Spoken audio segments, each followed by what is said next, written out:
Et bonjour à tous et bienvenue dans cette vidéo des meilleures astuces pour Windows 10. Donc une vidéo dans laquelle je vais vous montrer quelques astuces qui vous permettront de bien travailler avec Windows 10. Et donc ce sera peut-être une première partie de vidéo, je ferai peut-être un volume 2 de cette petite série si ça vous plaît. Voilà, alors c'est parti, on commence tout de suite.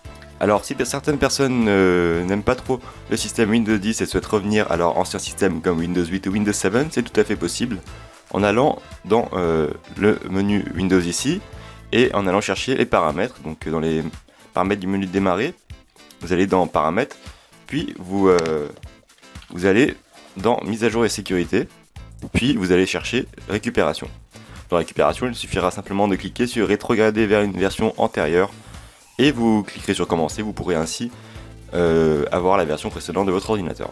Autre astuce, vous aurez sûrement remarqué l'apparition de la barre de recherche en dessous dans votre ordinateur Windows. Si cette barre ne vous plaît pas et que vous voulez la supprimer, c'est très simple, vous faites un clic droit sur la barre des tâches, vous faites rechercher, le bouton rechercher ici, et vous mettez masqué, voilà, comme ceci, et à présent vous n'avez plus de barre de recherche. Vous pouvez également aller dans rechercher et mettre simplement l'icône de recherche qui vous permettra, en cliquant dessus, d'avoir directement la barre de recherche. Petite astuce également, si vous voulez lancer une recherche Windows simplement sans la barre, il vous suffit d'aller dans le menu démarrer et de commencer à taper les termes que vous voulez rechercher, par exemple OK par exemple. Tapez OK simplement, vous voyez que je n'ai pas eu à lancer quoi que ce soit, j'ai simplement eu à ouvrir le menu démarrer et à cliquer, à taper sur les touches OK. Voilà, vous voyez que c'est très simple pour lancer une recherche à présent. Alors le menu démarrer, comme vous le savez sûrement, a été modifié sous Windows 10, vous pouvez à présent le redimensionner et le modifier à votre convenance. Par exemple ici vous pouvez le réduire, vous pouvez également le raccourcir comme ceci. Et une chose qui est bien, vous pouvez également le mettre en plein écran en passant simplement par les paramètres Windows. Donc dans les paramètres de Windows, il vous suffira de vous rendre dans personnalisation, dans accueil, puis ensuite dans utiliser le menu démarrer en plein écran. Vous activez cette case et vous voyez qu'à présent votre menu démarrer sera affiché en plein écran comme c'était le cas sous Windows 8. Alors on ne connaît pas grand chose encore sur le menu démarrer, mais on sait qu'on peut par exemple changer son apparence en diminuant la transparence, par exemple en supprimant la transparence, vous voyez qu'on voit derrière, en allant simplement encore une fois dans la personnalisation, vous faites un clic droit, personnaliser, puis vous allez directement dans couleur, puis vous descendez et vous désactivez la case voir à travers le menu démarrer. Et à présent, vous voyez que votre menu démarrer est complètement noir, donc vous ne pouvez plus voir à travers. Voilà. Autre fonctionnalité très intéressante que Windows 10 propose, l'apparition des bureaux virtuels. En cliquant sur le petit icône ici, vous pouvez ainsi avoir plusieurs bureaux. Par exemple, si je clique sur nouveau bureau, vous avez deux environnements de travail, un nouveau bureau qui ne comporte pas de fenêtre active, et vous pouvez simplement basculer entre les bureaux comme ceci, et également les fermer comme ceci. Vous avez également un tutoriel que vous pouvez retrouver sur ma chaîne, je vous mettrai dans la description, pour maîtriser ces bureaux virtuels qui sont bien pratiques. Encore une autre nouveauté de Windows 10 qui va sûrement servir dans le futur, le centre de notification qui se situe en bas à droite. Vous pouvez ici à présent avoir plusieurs fonctionnalités rapidement grâce à ce petit volet ici qui vous affiche en temps réel vos emails, vos notifications et toutes les notifications des applications Windows. Vous pouvez ici, comme vous le voyez, désactiver le Bluetooth ou l'activer. Voilà, vous voyez, c'est automatique. Je réactive par exemple, et également cliquer sur ne pas déranger pour ne pas recevoir de notifications. Alors une nouveauté principale également de Windows 10 est le menu invité de commande qui a été largement modifié et tout à fait personnalisable à présent. Donc si j'ouvre un invité de commande par exemple en tant qu'administrateur, donc dans l'invité de commande que vous avez à présent, vous pouvez maintenant coller les éléments, les copier, les coller. Par exemple si je fais CTRL V sur un élément que j'avais auparavant copié, vous pouvez à présent rajouter des mots facilement comme ceci et en faisant un clic droit les dupliquer à l'infini. Donc pour les commandes ça va être vraiment très pratique à l'avenir.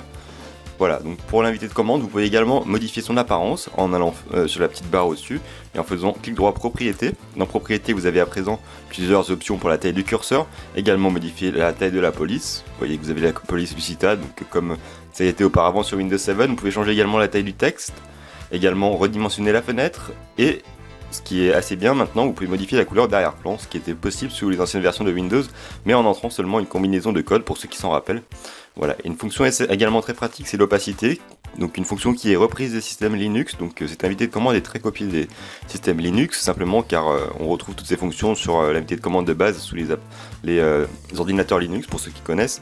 Donc ce qui peut être très pratique si vous voulez avoir une fenêtre derrière et regarder à travers l'invité de commande. Si vous ne voulez pas qu'il prenne toute sa place, ça peut être assez pratique. Voilà pour l'invité de commande. Et où est donc passé le panneau de configuration sur Windows 10 ? Eh bien c'est très simple. Vous avez très bien remarqué que le nouveau menu des paramètres a remplacé le panneau de configuration qui a totalement disparu, mais en réalité il est encore présent et tout à fait caché sur le système Windows 10. En vous rendant dans l'icône du menu démarrer en bas à gauche, vous pouvez faire un clic droit et retrouver panneau de configuration ainsi que vos options de paramètres favoris qui vous seront peut-être un petit peu plus familières que la fenêtre de paramètres de Windows 10. Autre nouvelle fonctionnalité de Windows, les 4 coins magiques. Auparavant on avait seulement 2 coins magiques. Pour vous rappeler, quand on faisait comme ceci, on avait la fenêtre qui s'étendait d'un côté ici et comme ceci de l'autre côté. Et bien à présent on a 4 coins qui sont sensibles. Donc un petit peu comme les systèmes macOS ou les systèmes Linux, vous pouvez à présent mettre vos fenêtres un petit peu comme ceci sur les côtés de Windows, qui peut être assez pratique si vous travaillez avec plusieurs fenêtres. Donc voilà, vous pouvez à présent mettre vos fenêtres en 4, donc les 4 coins magiques de Windows qui sont nouveaux.